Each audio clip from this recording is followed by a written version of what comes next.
네, 안녕하세요. 네, 그러면 계속해서 체 F상의 그 다항식환의 성질을 계속 살펴보도록 하겠습니다. 이번에는 근이라고 하는 개념에 대해서 도입을 하도록 하겠습니다. 자, F라는 체를 생각을 하고요. F를 포함하는 K라는 체를 생각하겠습니다.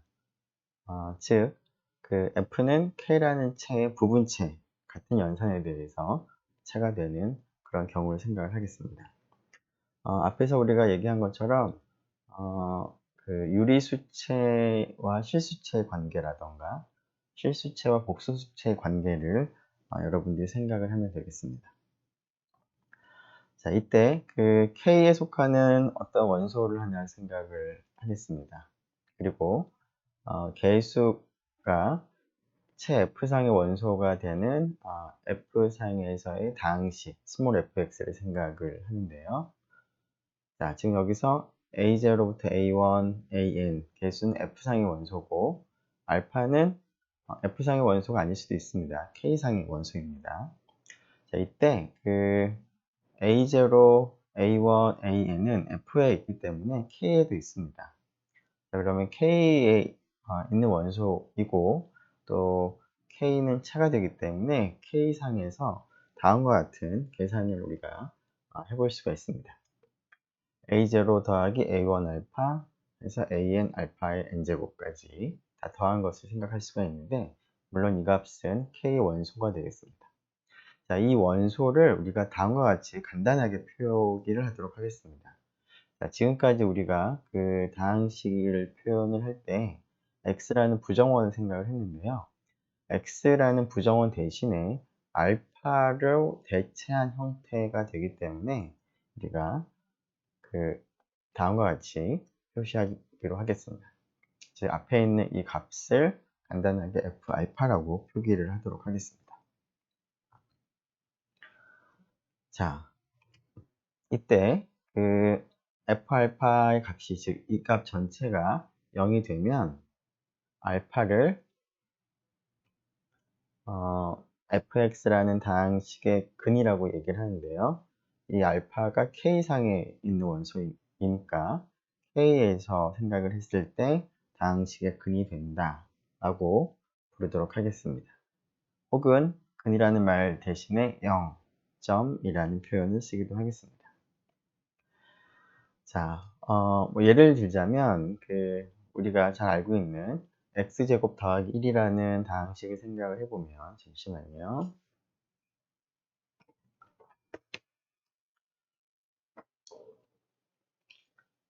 자, 실수체와 복소수체를 생각을 해보면, 자, fx라고 하는 x제곱 더하기 1이라는 다항식을 생각을 해보면, 자, 알파를 i라고 해보겠습니다. 이 알파는 실수는 아니지만 복소수에 포함은 됩니다.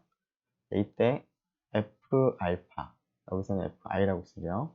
는 그 x 대신에 i로 대체해서 다음과 같이 계산한 결과를 우리가 f 알파, f i라고 표기를 하겠다라고 했는데요. 자, 이 값을 계산해 보면 결과 값이 0이 됩니다. 즉, 이 i는 복소수 상에서 다항식 x제곱 더하기 1의 근이 되겠습니다.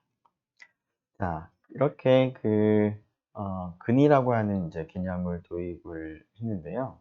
자, 근이라고 하는 개념을 도입할 때 어떤 다항식의 어떤 x 대신에 대입을 한다는 형태로 우리가 값을 이제 표현을 할 수가 있었는데, 이렇게 그 어떤 다항식에 대해서 f 알파라고 하는 값을 생각하는 과정을 생각을 해보면 그것이 하나의 호모모피즘이 되는 것 같습니다.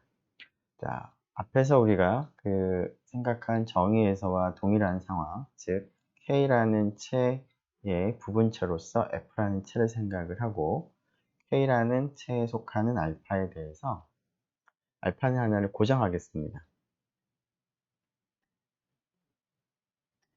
자, 이때 f of x라고 하는 다항식 환 전체를 생각을 하고, 공역이 k가 되는 하나의 함수 파이 알파라고 하는 것을 생각을 할 텐데요. 정의역이 다항식들의 집합이니까 다항식이 하나 정해지면 이 다항식으로부터 K상의 하나의 값을 이제 정하는 그러한 대응을, 함수를 생각을 하고자 하는데요. 자, 위에서 생각한 F알파라고 하는 이 값을 생각을 해서 다항식이 주어지면 다항식으로부터 고정된 알파를 대입을 한 K상의 값을 얻을 수가 있겠습니다. 자, 이렇게 대응하는 과정을 우리가 phi 알파라는 함수라고 두도록 하겠습니다. 자, 이때 이 phi 알파라고 하는 함수는 홈몰피즘이 됩니다. 자, 그 이유를 살펴보면 지금 f와 g라는 다항식이 주어져 있다고 하겠습니다. 자, fx를 좀 더 구체적으로 써보도록 하겠습니다. a0, a1부터 an, xn이라고 쓰도록 하고요. gx도 비슷하게 좀 더 구체적으로 써보도록 하죠.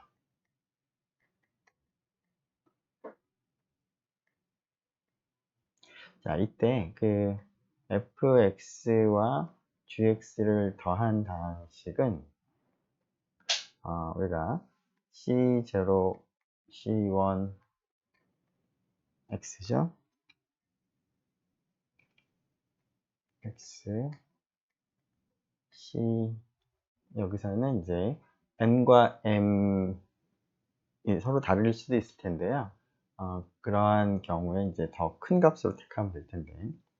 자, 이런 것을 조금 더 간단하게 나타내기 위해서 n과 m이 다르다면 우리가 개수가 0이 되는 항을 더 붙여서 생각을 한다면 an과 bm에서의 n과 m을 이제 동일하게 만들어서 표현할 수가 있습니다.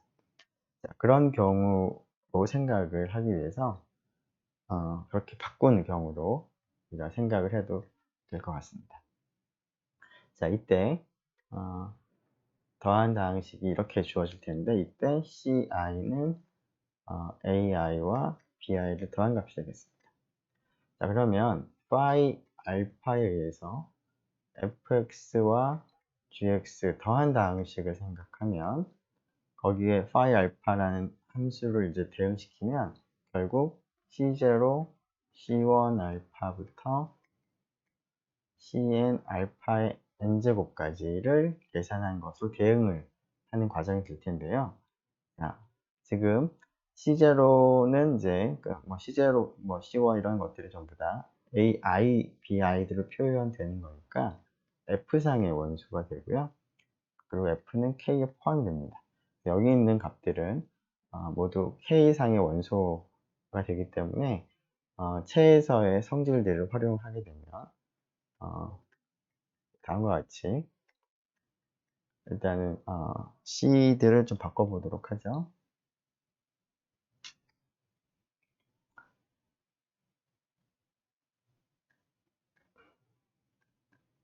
자, 이렇게 되고 점점점 해서 an 플러스 bn 알파 n이라고 쓰면 자, 분배 법칙을 이제 적용을 해보는 거죠.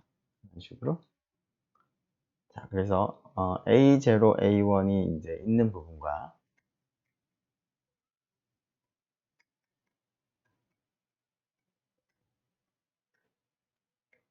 b들이 있는 부분으로 나누어서 쓸 수가 있겠습니다.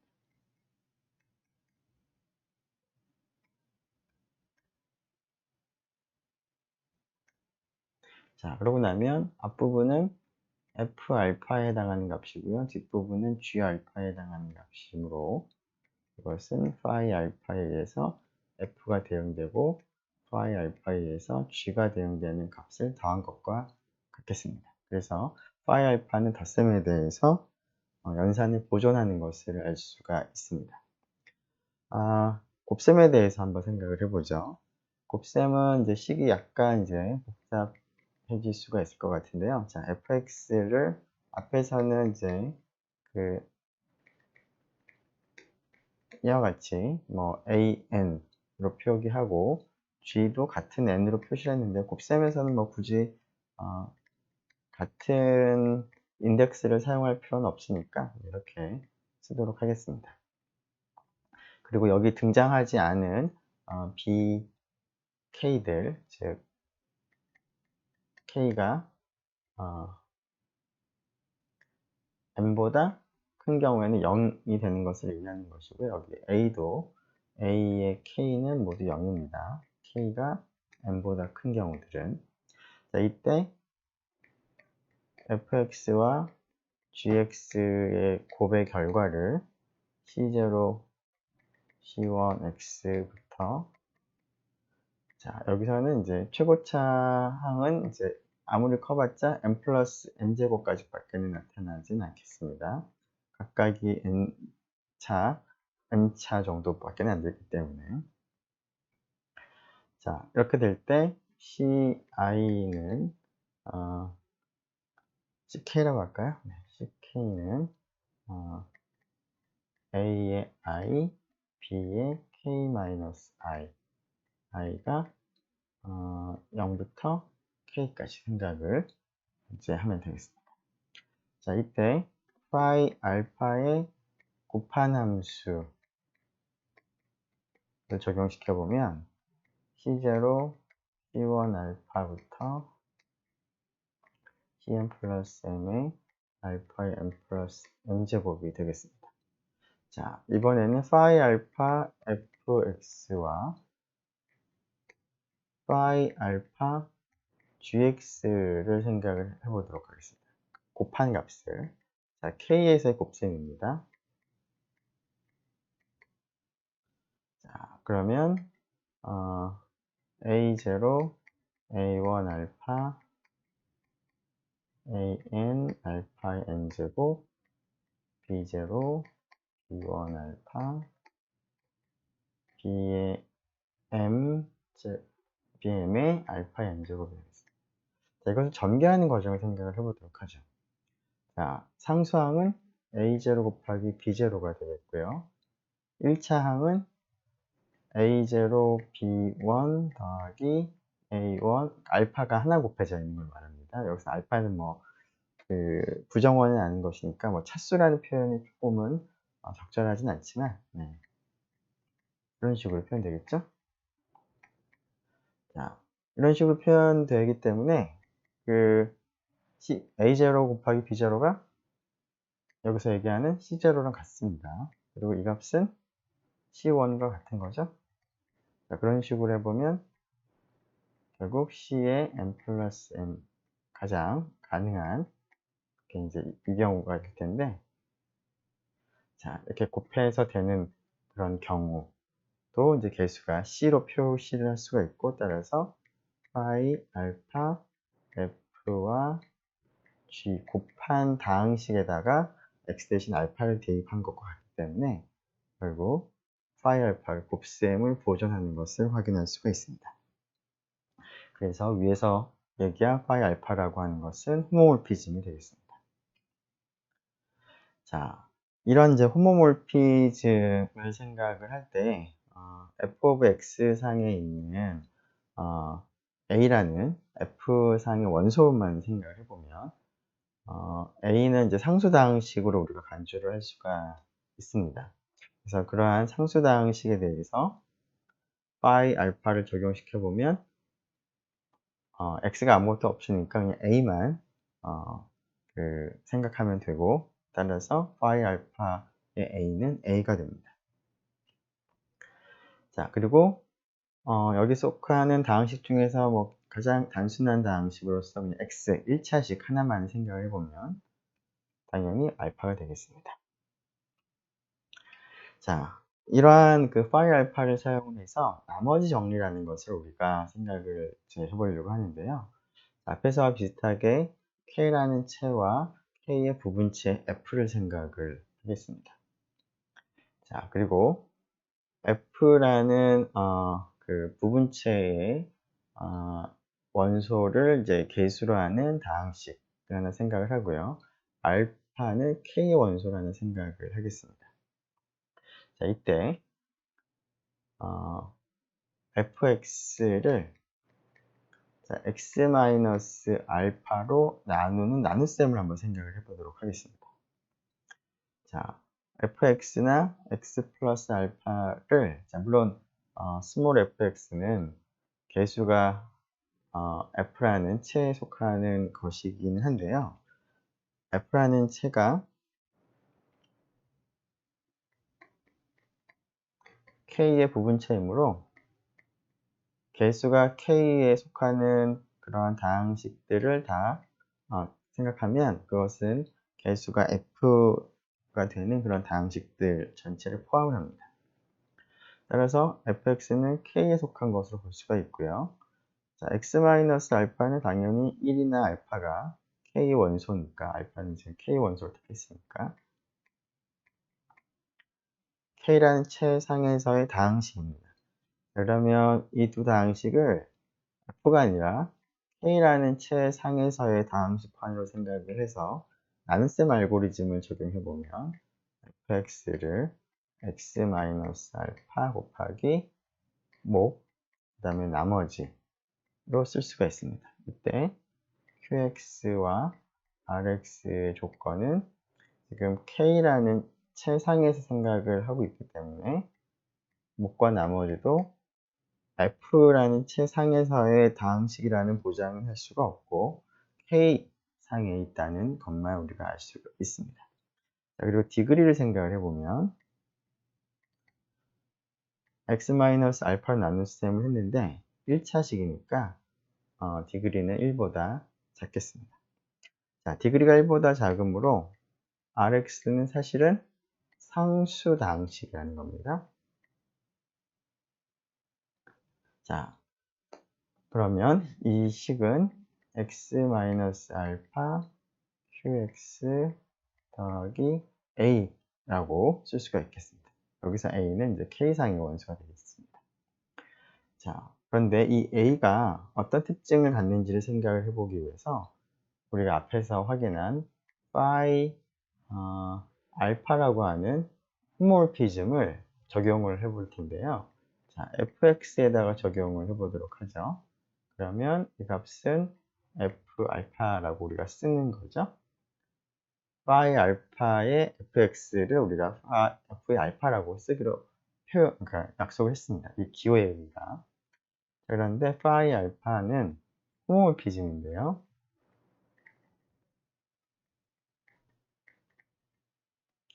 자, 곱셈이 되어 있고 덧셈이 되어 있는데 이것을 이제 각각에 적용하면 되겠습니다. 앞에다가 적용하면은 알파 빼기 알파가 되겠죠? 자, 거기다 적용하면 Q라는 다항식에 알파를 이제 대입을 하는 형태가 될 거고, 곱을 보존하기 때문에 그 두 개의 곱을 생각하고, A는 K상의 이제 다항식인, 상수 다항식인데, 알파를 뭐 대입을 하는 것 자체가 그냥 A 자체가 되겠습니다. 자, 그러면 이 값, 지금은 이제 이게 하나의 다항식이지만 지금은 x 대신에 알파라는 값을 생각했기 때문에 여기 있는 원소는 전부 다 k상의 원소가 되고 결국 체 k에서의 연산인데요. 0 곱하기 어떤 다른 체 원소 더하기 a가 되겠죠. 그래서 앞부분이 0이 되고 스몰 a와 f 알파 같은 것을 알 수가 있습니다. 그래서 이 식은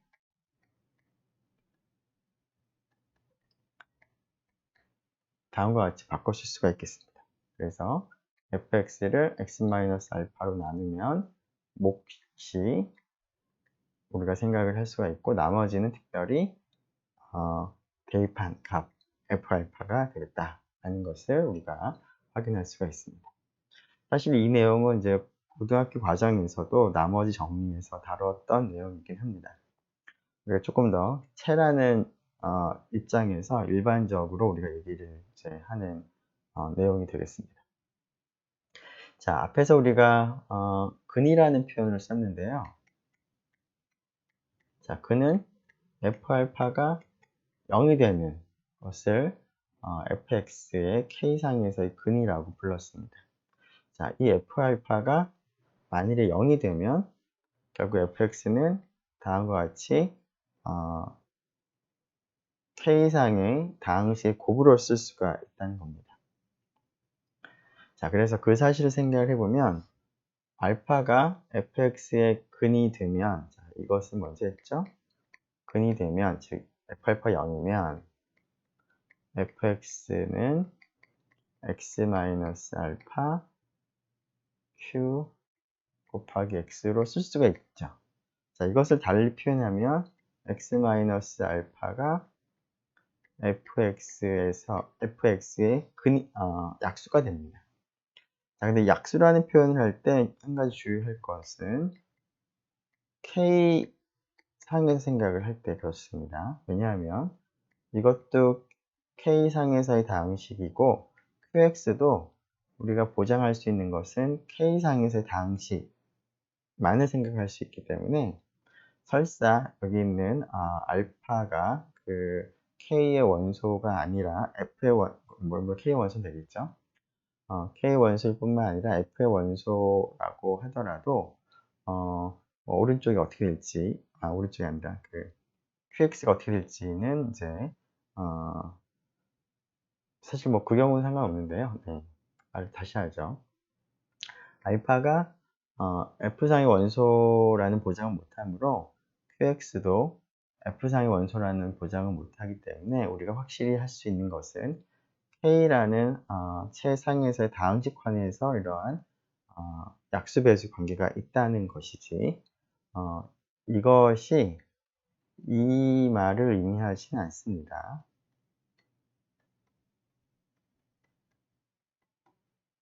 그래서 위하고 아래는 전혀 다른 얘기입니다. 그래서 지금 이것이 아니라 K상에서 약수가 된다라는 것을 우리가 확인할 수 있습니다. 자, 그런데 그 역도 성립을 이제 해서 사실은 필요충분 조건이 됩니다.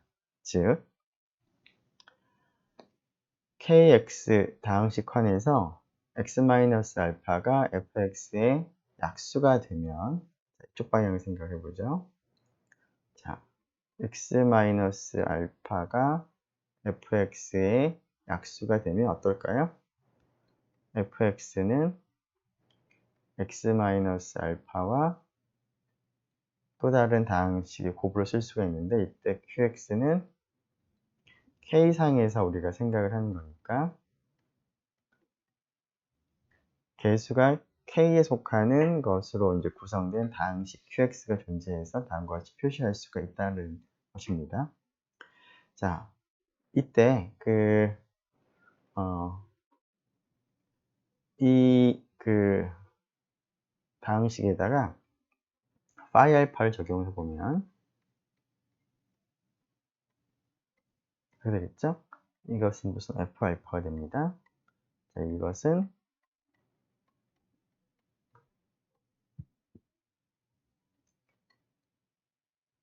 이렇게 쓸 수가 있는데 파이 알파가 홈모피즘으로 각각의 파이 알파를 적용하게 되면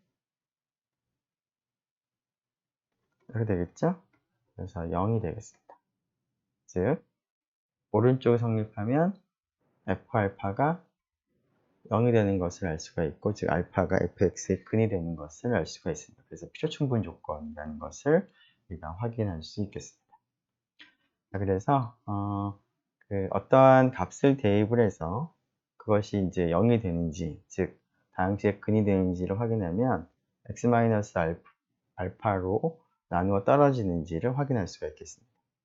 자, 이거 나머지 정리를 적용하는 간단한 example을 하나 생각을 해보죠. 자, 다음과 같이 개수가 1, 4 모두 유리수입니다.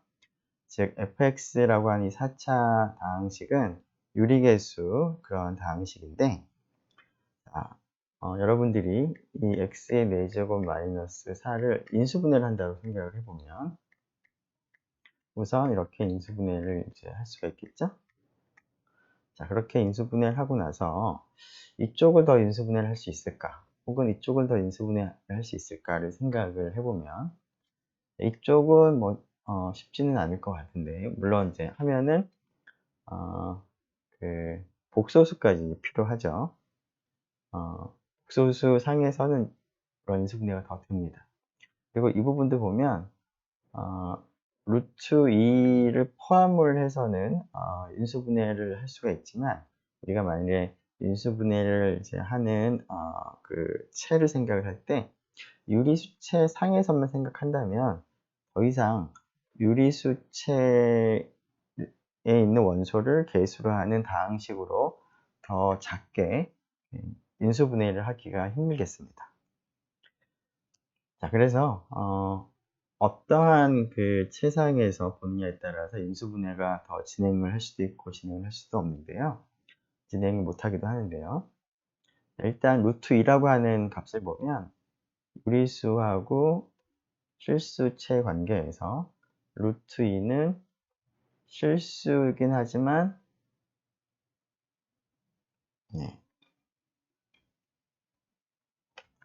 차집합을 생각해 보겠습니다. 차집합을 이제 그 고등학교 과정에서는 이제 이렇게 뺄셈으로 보통 많이 표기하기도 하는데, 경우에 따라서는 이렇게 슬래시를 이렇게 우리가 잉여환을 나타낼 때 그 슬래시하고는 조금 다르게 백슬래시를 이제 사용을 합니다. 그 잉여환을 나타낼 때는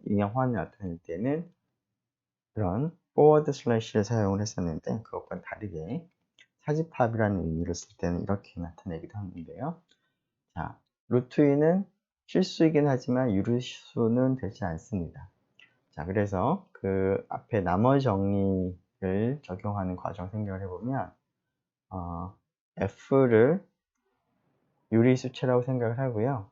K를 실수체라고 생각을 하고 알파를 루트 2라고 이제 생각을 해보면, F에다가 루트 2를 대입을 하는 이 값은 뭐냐면 루트 2의 4제곱 마이너스 4가 되겠죠? 자, 이 계산은 어디서 하느냐? 실수체에서 하는 겁니다. 유리수체에서는 루트 2라는 게 없기 때문에. 자, 실수체상에서 이 계산을 하게 되면 4 빼기 4가 돼서 0이 되겠습니다.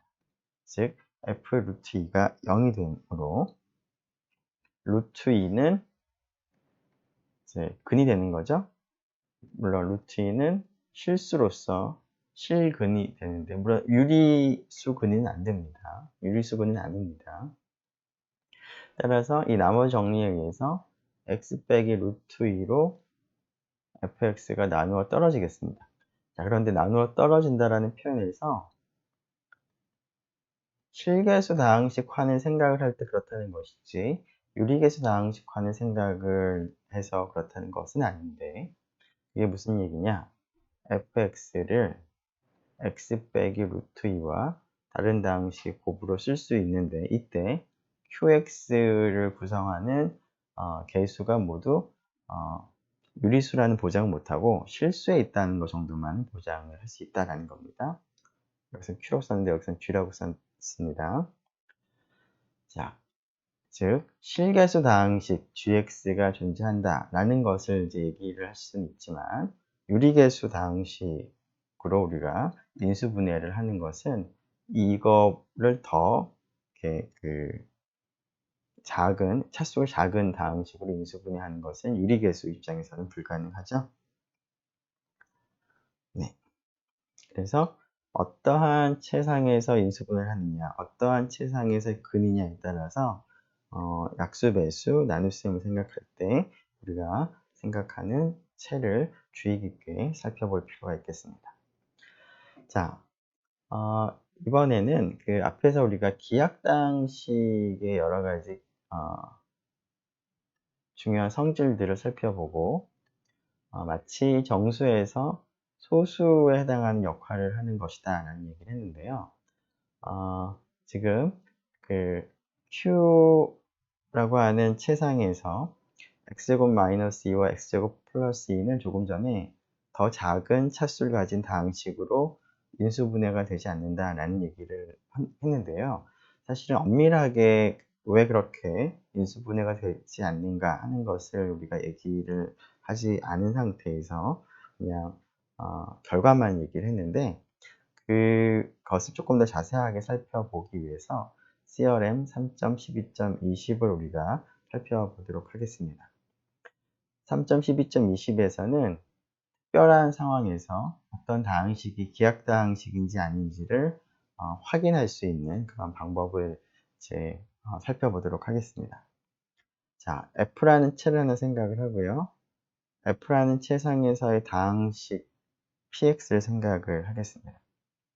자, 일반적인 경우에는 기하다항식인지 아닌지를 따지는 것이 그렇게 쉽지는 않아서 디그리가 2나 3인 경우에 한해서만 생각을 해보도록 하겠습니다. 즉 2차 다항식 혹은 3차 다항식일 때 생각을 하겠습니다. 자, 물론 1차 다항식은 기하다항식이다 라는 것은 이미 알고 있습니다.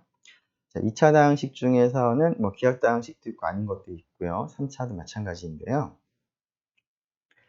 자, px가 2차 또는 3차일 때는 기하다항식이기 위한 필요충분 조건은 F상에서 P of X의 근이 존재하지 않는다라는 것과 필요충분 조건이 됩니다. 다시 한번 PX라는 다항식이 채 F상에서만 생각했을 때는 근을 가지지 않는다라는 겁니다. 물론 F를 포함한 더 커다란 채상에서는 이제 근을 가질 수도 있을 텐데 F상에서 기하이기 위한 필요충분 조건은 즉 F 위에서 기하이기 위한 필요충분 조건은 F상에서 근이 없으면 됩니다. 자, 그것을 증명하기에 앞서서 이것을 이제 이용을 해서 이쪽을 생각을 해보면 x제곱 더하기 2가 0이 되는 유리수, x제곱 빼기 2가 0이 되는 유리수를 생각을 해보면 그런 유리수는 없는 것을 우리가 잘 알고 있는데 그것을 적용해보면 이것도 기하다항식이 됩니다. Q상에서는.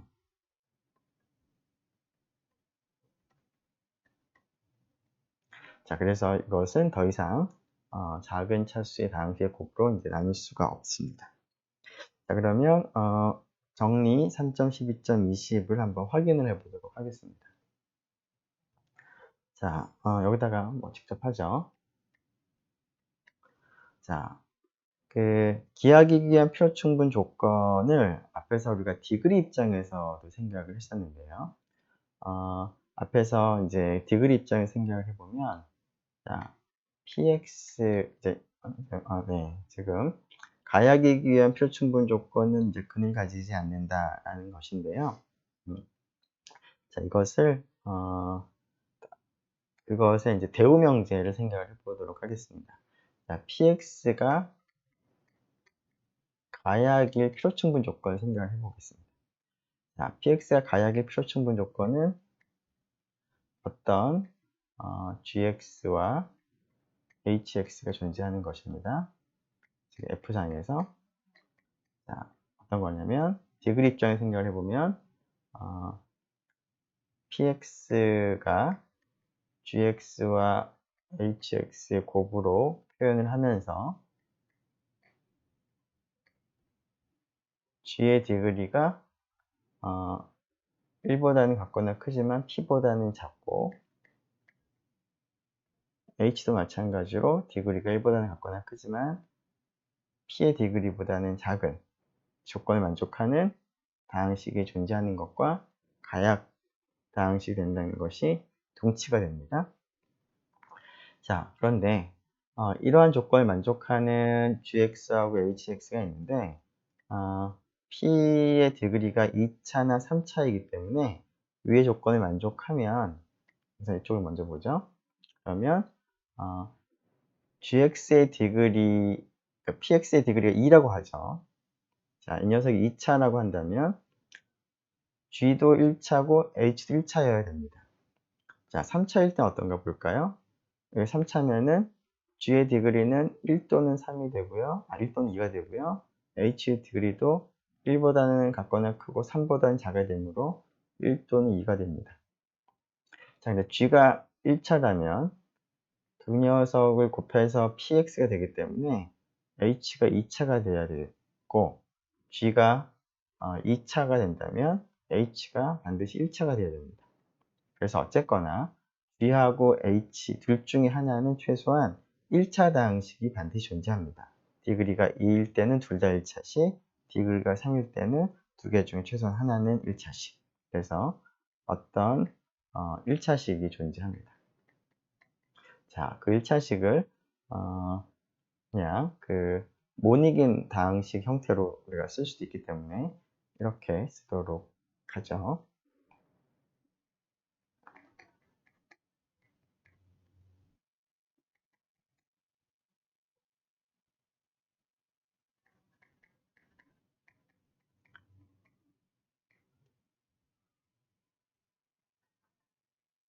이렇게 쓰도록 하겠습니다. 그리고 물론 이제 여기서 스몰 a는 F상의 원소가 되겠습니다. 그리고 QX도 당연히 F상의 원소가 F상에서의 다항식이 되겠습니다. 자, 이렇게 되면 이 두 다항식이 같은데 이때 PA를 계산하게 되면 A 빼기 A의 QA가 돼서 0이 되겠습니다. 그래서 A가 PX의 근이 됩니다. 그래서 PX가 가약이면 F상에서, 물론 F상에서입니다. F상에서 PX의 근이 존재합니다. 자, 따라서 이제 반대 방향만 우리가 확인을 하면 될 것 같은데요. 네, 조금 이제 부족한 것 같으니까 다시 좀 늘리도록 하죠. 자, 반대 방향을 생각을 하기 위해서 만일 그 F상에서 근이 존재한다고 하겠습니다. 즉,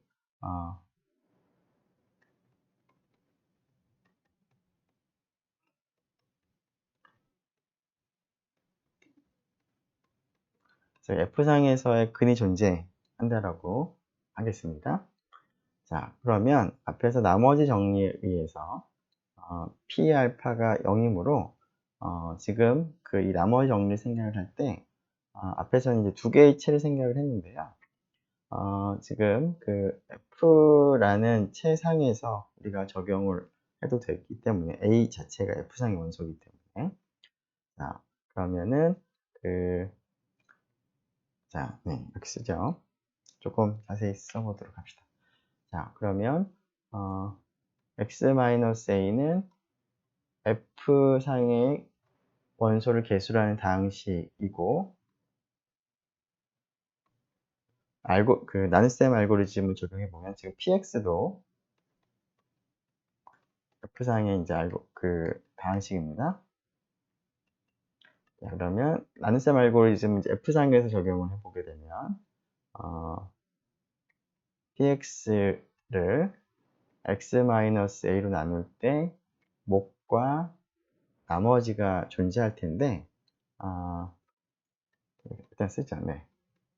이때 목과 나머지는 지금 F상에서 우리가 나눗셈 알고리즘을 적용을 하고 있기 때문에 목도 나머지도 F상에서의 다항식이 되겠습니다.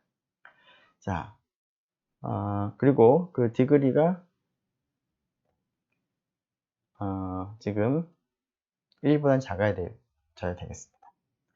자, 디그리가 1보다 작다는 얘기는 0 또는 마이너스 무한대가 되어야 된다는 뜻인데요. 자, 어쨌거나 Rx는 1라고 쓰죠.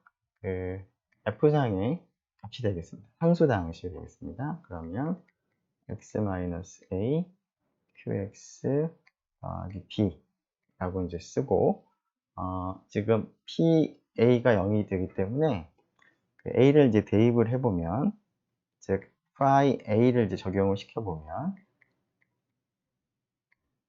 자, 그것은 이제 pa인데 그것이 0이라는 것이 주어져 있었습니다. 근데 이 녀석은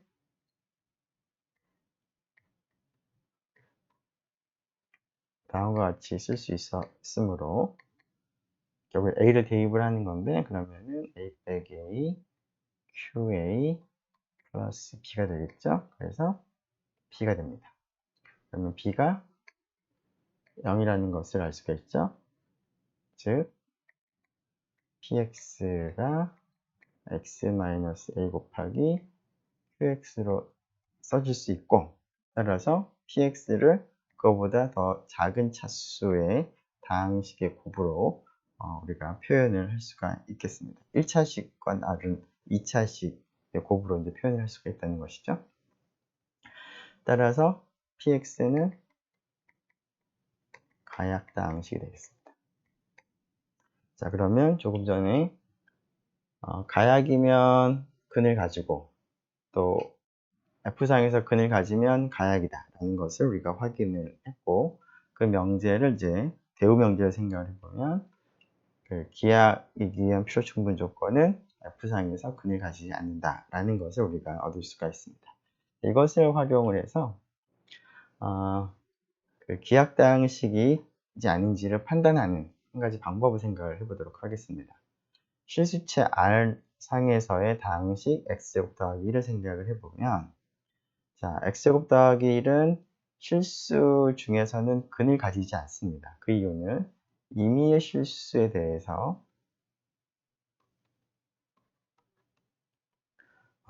PA를 생각을 해보면 A제곱 더하기 1이죠. 자, 실수에서는 이제 거듭 제곱하게 되면 0보다 작거나 크기 때문에 이 값이 절대로 0이 될 수가 없습니다. 1보다 작거나 크기 때문에. 따라서 실수체 상에서는 근을 가지지 않기 때문에 실수체 상에서 생각한다면 이 녀석은 기약다항식이 되겠습니다. 자, 그런데 같은 px 이퀄 x제곱 더하기 1이지만 이 녀석을 복소수 계수 다항식 환에서 생각을 하자면, 복소수 위에 생각을 하자면 기약다항식이 안 됩니다. 왜냐하면 이 녀석은 더 작은 차수 1차식의 곱으로 쓸 수가 있죠. 그리고 물론 개수가 복소수로 생각할 때 그렇습니다. 자, 물론 이제 그 조금 전에 우리가 본 동치명제는 아무 때나 적용할 수 있는 것은 아니고 2차 또는 3차에서만 적용할 수가 있는데 px가 2차이기 때문에 우리가 앞에서 확인한 정리를 적용할 수가 있었습니다. 자, 그래서 그 어떤 다항식을 어떤 체상에 생각하느냐에 따라서 기약일 수도 있고 기약이 아닐 수도 있다라는 것이 이제 중요한 포인트다라는 것을 여러 번 강조를 했는데요. 조금 전에 그 도입한 그러한 방법으로 기약인지 아닌지 판단하는 몇 가지 방법을 더 구체적인 상황을 생각을 해보도록 하겠습니다. 자, 이번에 유한체 G2 상에서의 기약다항식과 가약다항식을 한번 구분을 해보도록 하겠습니다. 자, G2 상에서의 2차식을 이제 생각을 해보면, 자, 2차식인데 개수가 0 또는 1이기 때문에 2차식의 개수가 0이 아니어야 하므로 1이 될 수밖에 없겠고요. 따라서 2차식은 모두 이런 꼴밖에 없습니다. 물론 A하고 B는 0 또는 1이 되겠죠. G2상에서만 생각을 하는 거니까. 자, 그래서 모두 4개의 2차식이 있을 텐데요. 자, 각각을 한번 생각을 해보죠. A하고 B가 둘 다 0이면 X제곱인데 X제곱은 X 곱하기 X가 되죠. 그래서 가약다항식이 됩니다. 자, X제곱 더하기 1을 생각을 해보면, 자, 이 녀석은 가약인지 그 기약인지 한눈에 들어오진 않고, 물론 X제곱 더하기 1과 꼴이 동일해서 기약다항식이라고 생각을 할 수도 있을 것 같은데, 이 녀석은 x 더하기 1의 제곱과도 같습니다. G2에서는. 왜냐하면 직접 계산해보면 x 더하기 1의 제곱은 x 더하기 1, x 더하기 1을 곱하는 것이기 때문에 분배 법칙 적용해보면 x제곱 x 더하기 1이 됩니다. 그런데 x하고 x를 더하면 2배의 x인데요. 즉 x를 2번 더할 때는 G2상에서는 x가 뭐든지 0이 돼버리죠. 그래서 x제곱 더하기 1이 됩니다. 그래서 이것도 가약이 되겠습니다. 자, 그 다음에 x제곱 더하기 x를 생각해보면 이것은 뭐 쉽게 이렇게 인수분해가 되니까 가약이라는 것을 알 수가 있고요. 자, 마지막으로 x제곱 더하기 x 더하기 1인데요. 이 녀석은 한눈에 잘 보이지도 않고 뭐 이렇게 이런 전개를 생각하기도 쉽지는 않은데 가약인지 기약인지 확인하기 위해서 일단 2차식이니까 G2상에서 근을 가지지 않으면 기하기라고 한 정리 내용을 적용을 해보도록 하겠습니다. 자, 이 다항식을 px라고 이름 붙이고, 자, 0을 대입을 해보면 어떻게 될까?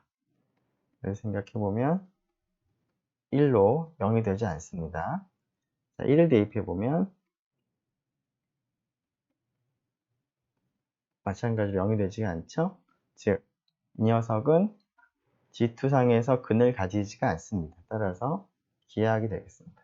2차식이고, 그래서 그 4개의 다항식 중에서 3개는 가약, 하나는 기하학이라는 것을 알 수가 있습니다.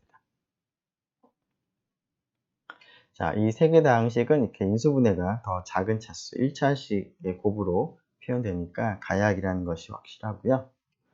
자, x제곱 더하기 x 더하기 1은 잘 몰랐는데 0하고 1, 즉 모든 근을 그러니까 모든 가능한 값을 다 대입을 해봐서 근이 되는지 확인해 보겠습니다. 자, 물론 실수 같은 경우는 모든 것을 다 대입을 해보기가 어렵습니다. 자, 그래서 그때는 이제 그 부등호를 사용을 해서 0이 될 수 없다는 것을 보였는데요. 여기서는 유한체니까 하나씩 하나씩 다 대입을 해서 값을 계산을 해보는 게 어렵지 않습니다. 자, 그래서 G2상에서 기하학다항식이라는 것을 얻었습니다. 자, 이러한 것을 이제 하나 더 생각을 해보겠습니다. G3상에서 한번 생각을 해보죠. G3상에서의 2차식을 생각을 해보면 2차식의 최고차항의 개수는 1 또는 2가 될 텐데 최고차항의 개수가 1인 오닉인 2차 다항식들만 생각을 해보면 x제곱 더하기 ax 플러스 b가 될 텐데 이때 a하고 b는 세 가지 가능성이 있으니까 모두 9개의 최고차의 개수가 1인 2차식이 존재하겠습니다. 자, 그러한 9개들 중에서 어떤 것이 기하학이고 어떤 것이 가야학인지를 이제 구분을 해보도록 하겠습니다. 자, 쭉 이제 나열을 해봤는데요. 앞에서와 같이 이제 9개를 쭉 나열하고 가야학인지 기하학인지를 따지기가 조금 이번에는 좀 번거로운 것 같아서 아예 가야학이라면 지금 2차식이니까 2차식인데 가야학이라면 결국 1차식 곱하기 1차식으로 곱셈으로 표현이 돼야 되겠습니다. 가야학인 경우에는. 그래서 1차식 곱하기 1차식으로 표현될 수 있는 모든 가능한 경우들을 이제 생각을 해보려고 합니다. 자, 지금 최고차의 개수는 1이니까 자, 1차식과 1차식의 곱으로 표시를 할 때 첫 번째는 1차식의 개수도 1인 경우, 두 번째 그 1차식 개수도 1인 경우를 생각을 해보면 그 여기 들어가는 값이 둘 다 뭐 0일 때, 둘 다 1일 때 이런 식으로 여러 가지 가능성들 다 생각을 해보는 거죠. 자, 그래서 1차식을 생각을 해보면 x 더하기 1, x 더하기 2가 있는데 자, 이러한 1차식들을 여기다가 대입을 해서 그렇게 얻어지는 경우들을 다 생각을 해보겠습니다. 자, 처음에 여기가 x가 있으면 x 곱하기 x, x 곱하기 x 플러스 1, x 곱하기 x 플러스 2. 자, 이런 것들은 뭐 당연히 가야학이 되겠습니다.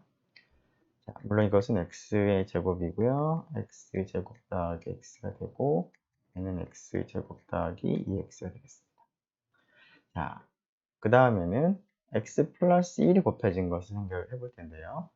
자, x가 곱해지는 경우라는 것은 뭐 이 경우는 마찬가지죠. 지금 다항식화는 가환이기 때문에 이것을 고려할 필요는 없고 이미 했으니까 x 플러스 2를 생각을 이제 하면 될 것 같습니다. 네. 그러면은 네, 그 순서를 갖다 좀 그래서 x는 이제 고려할 필요가 없고 그 다음 게 x 플러스 1은 고려를 하는 게 필요할 것 같으니까 이거 먼저 쓰죠. 그리고 x 플러스 1과 오른쪽에 x 플러스 2인 경우 보면 이 경우는 x제곱 더하기 2x 더하기 1 되겠고, 이 경우는 x제곱 더하기 2가 되겠습니다. 여기 2랑 x랑 곱해지고 1과 x가 곱해지면서 더하면서 0이 되겠습니다. 자, 그리고 앞에 그 x 플러스 2가 오는 경우에는 x가 오는 경우 이미 처리했고요. x 플러스 1이 오는 경우도 여기서 처리가 됐죠. 여기는 x 플러스 2가 오는 경우만 생각을 하면 되겠습니다. 그럼 x의 제곱 더하기 x 더하기 1이 되겠습니다. 자, 근데 여기 등장하는 것들이 다 지금 다 다른 방식이 되는 것을 볼 수가 있고, 모두 6개가 가능한 1차식과 1차식의 곱으로 나타낼 수 있는 모든 가능한 경우가 되겠습니다. 그래서 이런 것들은 다 가약인데요. 여기 등장하지 않은 게 모두 3개가 있겠죠? 자, 생각해보면 x제곱, 그 다음에 상수 1차항은 없고 상수항이 있는 경우를 보면 x제곱 더하기 0은 있고요. 그 다음에 x제곱 더하기 2가 있고 x제곱 더하기 1이 없는데, 자, 이것은 따로 생각을 해보도록 하고요. 그 다음에 x제곱 더하기 x로 시작되는 꼴은 여기가 하나 있고 여기 하나 있죠. 없는 게 x제곱 더하기 x 더하기 2가 없습니다. 그 다음에 x제곱 더하기 2x로 시작하는 것은 여기 하나 있고 여기 하나 있는데 더하기 2가 없죠. 자, 이 3개의 다항식은 앞에서 우리가 1차식과 1차식 곱으로 나타낼 수가 있었던 그런 것에는 포함되지 않는데요. 자, 이것을 생각을 해보면, 자, 여기에다가 이것이 기하인지를 확인하기 위해서 012를 대입을 해보죠. F1이라고 하고요. F2, F3라고 하죠. F1에 0을 대입하면 1, F1에 1을 대입하면 2, F1에 2를 대입하면 1 더하기 1이니까 2. 그래서 모든 것이 0이 되지 않습니다. 그래서 이 녀석은 G3상에서 가약이 되겠습니다. 기약이 되겠습니다. 자, 이것도 비슷하게 값을 대입을 해볼 수가 있겠죠? 자, F2의 0은 2, 0이 아니고요. F2의 1은 1 더하기 1 더하기 2니까 1이죠? 0이 아닙니다. 그 다음 F2의 2는 1 더하기 1 더하기 2. 1이죠? 0이 아닙니다. 이것도 기약. 자, 마지막 F3. 0을 대입하면 2, 0이 아니고, F3의 1, 1 더하기 2 더하기 2죠? 자, 이게 2가 돼서 0이 안 되고, 마지막 F3의 2죠? 1, 1, 2가 돼서 1이 되고, 0이 되지 않습니다. 그래서 이 세 가지가 모두 기약이라는 것을 확인할 수가 있겠습니다. 자, 이렇게 해서 12절의 내용을 마치도록 하겠습니다. 네, 수고 많았습니다.